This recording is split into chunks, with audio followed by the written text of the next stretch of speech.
On a bleak, deserted, windswept shore, Orville and Wilbur Wright accomplished man's first powered flight in the late fall of 1903. This is the place where aviation was born, Kill Devil Hill in North Carolina, near Kitty Hawk. Unnoticed, unwatched, and unattended by newsmen or photographers, this unbelievable feat was accomplished.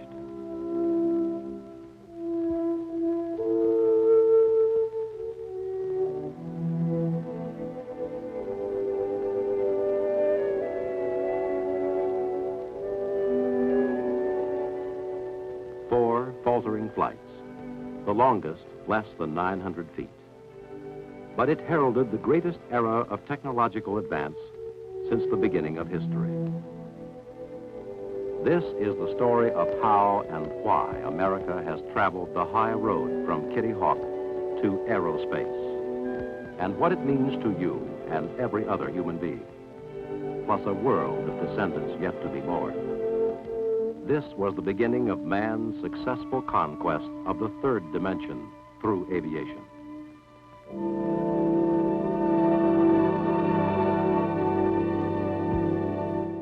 America's outstanding aeronautical contribution culminated in the B-29 Super Hornet, a four-engine bomber which hastened the end of the war. It could fly farther, faster, and deliver far more destruction and firepower than any other bomber in the sky.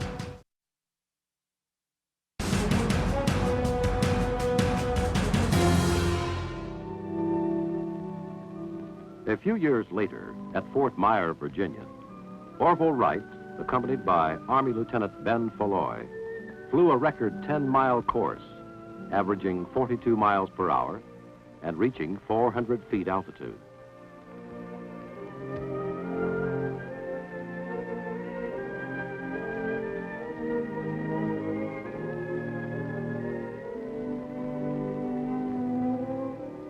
This is the Wright Flyer Kitty Hawk model, or military aircraft number 1.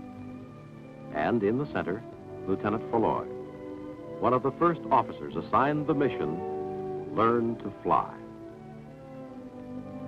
Today, military aircraft number 1, rebuilt and restored, is on proud display at the Smithsonian Institution.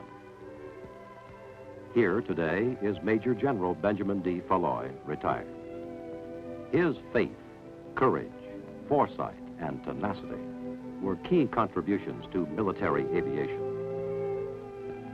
He devised and used the first landing gear wheels, the first seat belt, and a catapult to launch his frail craft.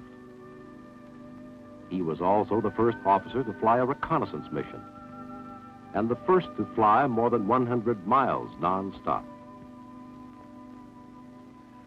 What we did at Fort Sam Houston might be called applied research and development. It is more like trial and error. We saw the need for improvement, planned, built, and tested until it worked. As I recall, there were 4 major milestones in the development of military aviation. First, the delivery of old number 1 plane. Second, proof of the requirement for reconnaissance and liaison aircraft.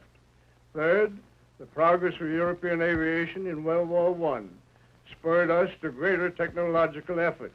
And finally, the recovery after the virtual collapse of American aviation, which followed the end of that war. Renewed interest, new funding, and new technology led to designs like the B-17 and other aircraft later used in World War II. Thank you, General Folloy. In 1914, while development of military aircraft plodded along slowly, World War I engulfed Europe. America had no combat planes ready. Congress quickly appropriated funds, and our only real aircraft factory sprang into action with hand tools and more muscle than machines. Perhaps our greatest aeronautical contribution to World War I was the Liberty engine. This American-made engine powered many Allied aircraft. American pilots served with distinction and honor, fighting first in Allied planes and with foreign air services. In May 1918, amid wild celebration, the first American-built planes arrived in France. A British DH-4 design with our Liberty engine. That fall, Allied aircraft smashed supplies and communications behind the enemy lines on the Meuse-Argonne front. 5 weeks later, the armistice was signed. Johnny came marching home. And after speeches and grateful greetings, doughboys returned to the farms, the shops, and the offices.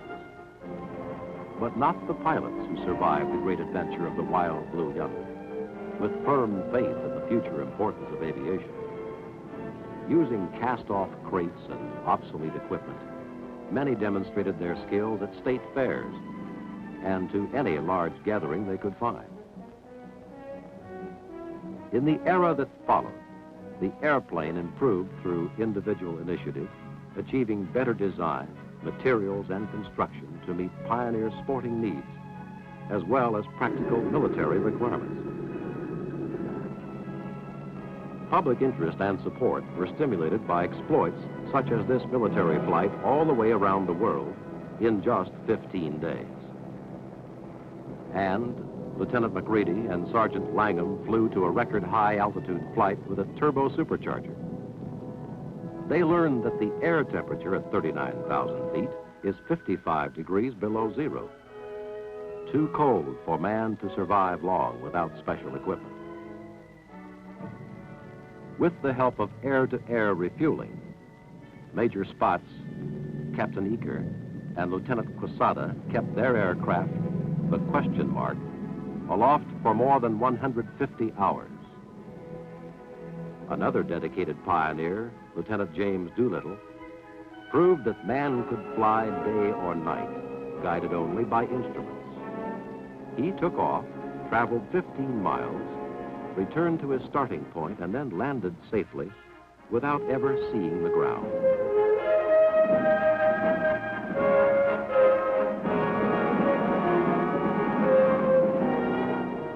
Both military and civilian pilots competed in air races and cross-country flights for trophies, glory, money, or just to prove the superiority of their planes.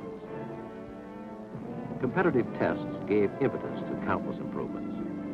Better aircraft designs, engines, instruments, and controls, new fuels, and even retractable landing gear. The Powder Puff Derby was one of many contests to encourage women pilots to participate. Competent and courageous aviatrix took part, and some, like Amelia Earhart, achieved greatness in aviation. While American factories were busy building the comforts and conveniences of better living, the sneak attack on Pearl Harbor shocked us into World War II. A rude reminder by sudden death and destruction from air power that the price of safety is eternal vigilance. Swiftly, the vast productivity that symbolized America, our entire resources of government, military, industry, management, machines, money, and skilled manpower were converted to war production. In record-breaking time, this teamwork poured out the weapons of war, especially aircraft. Long before D-Day in Normandy, Allied aircraft defeated the Luftwaffe, struck decisive blows at munitions plants and communications supporting the Nazi war machine, sought out and destroyed sites of the German rockets, which wrought havoc on England. When the Allied Armada hit D-Day beaches, Allied planes by the thousands protected our ships and troops from air attack and bombed the enemy's defenses. Tactical air power protected General Patton's flanks as he swept across France. By the end of the conflict, air power became recognized as a decisive factor in war.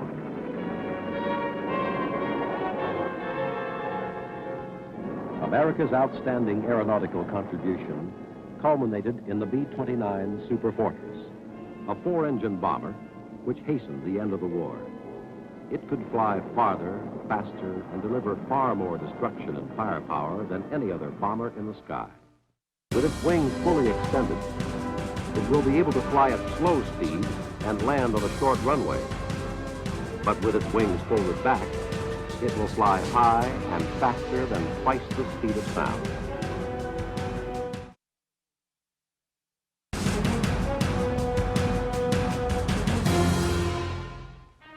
After the war, America quickly demobilized most of its air power, but the technological search for security went on.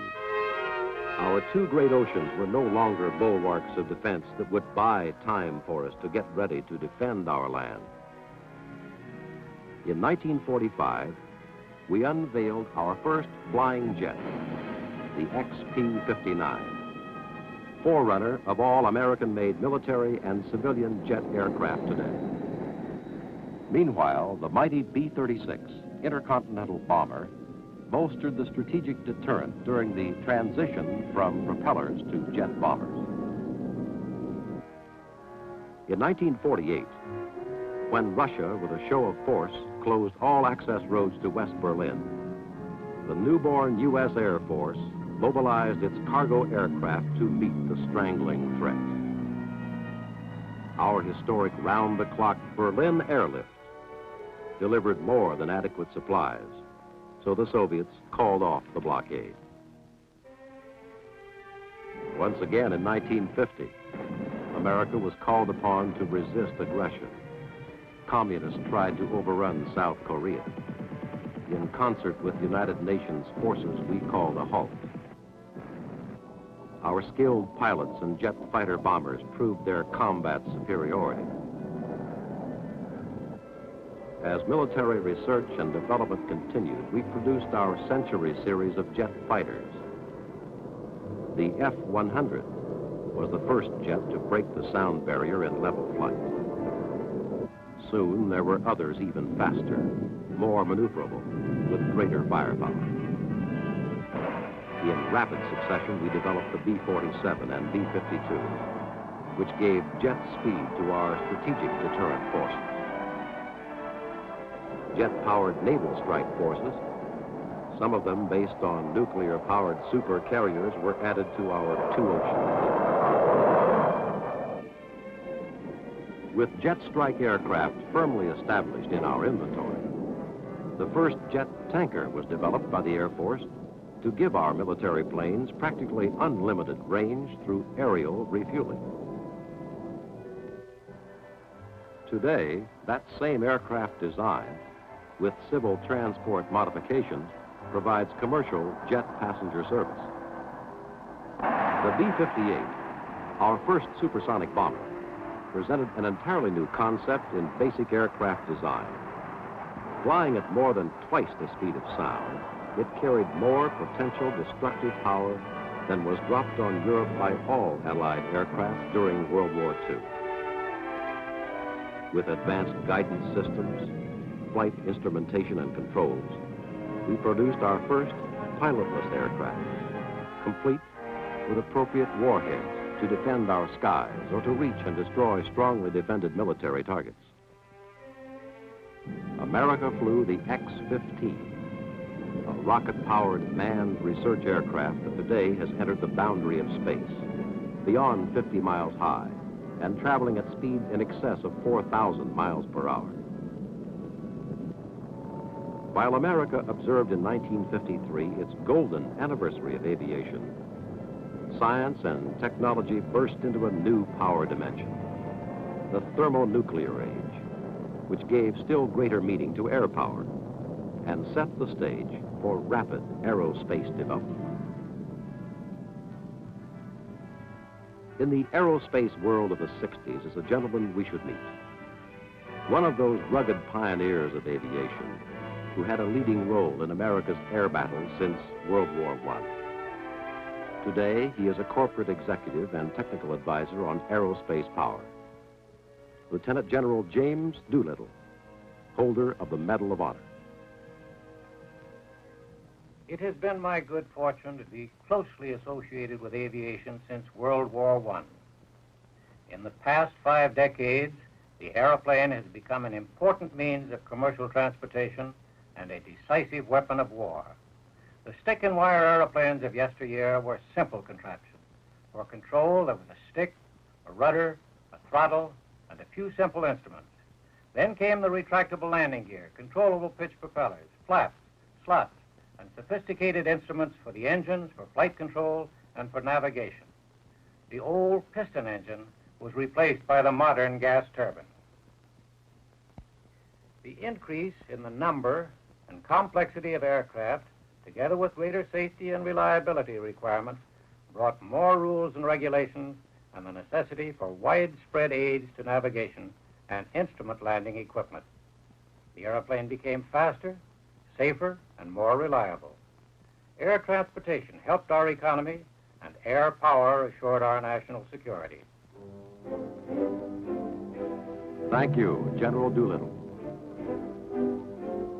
In addition to continuing aircraft developments, an all-out program was started in 1954 to build an intercontinental ballistic missile.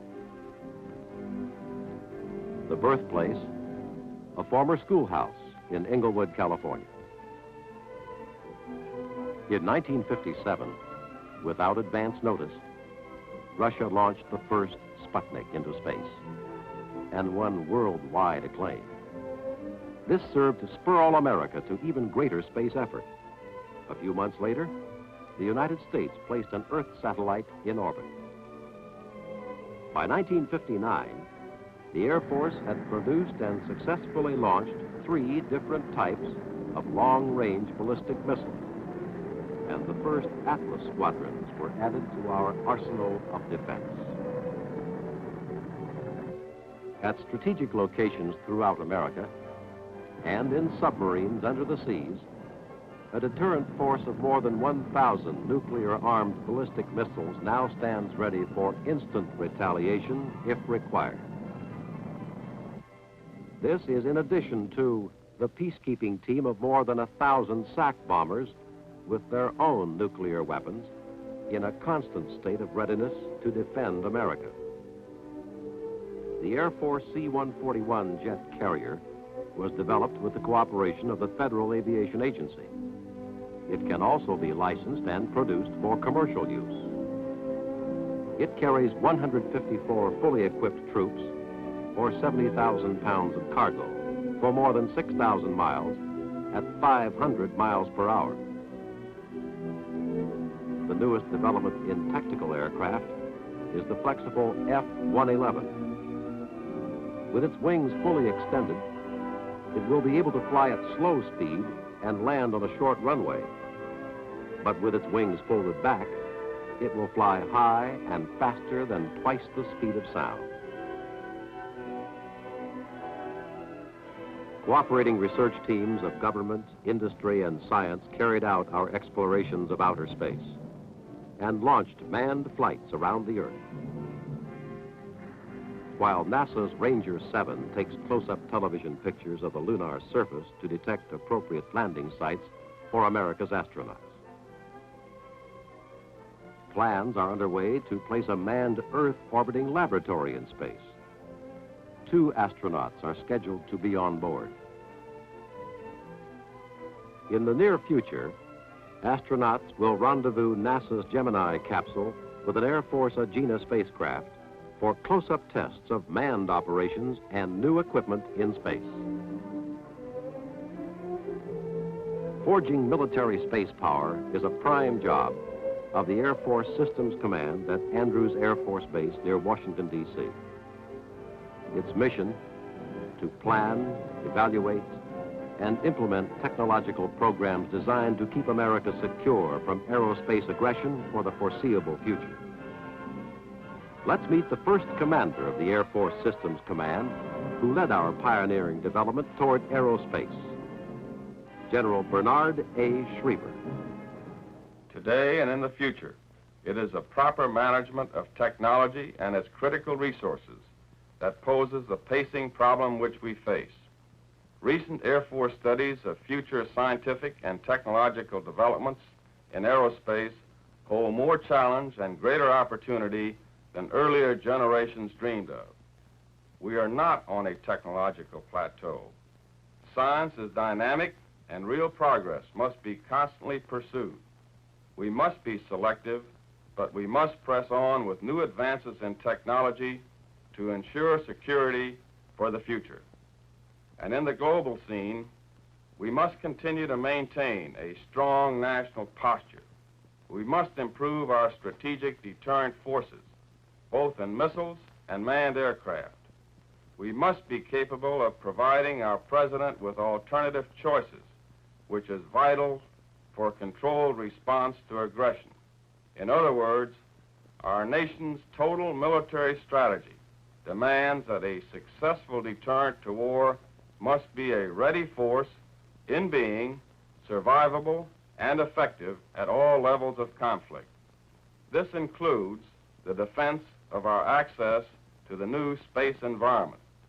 We must strive to be first in technological accomplishment if America is to continue its growth in security, maturity, and peace. That is why and how we have come from Kitty Hawk to aerospace.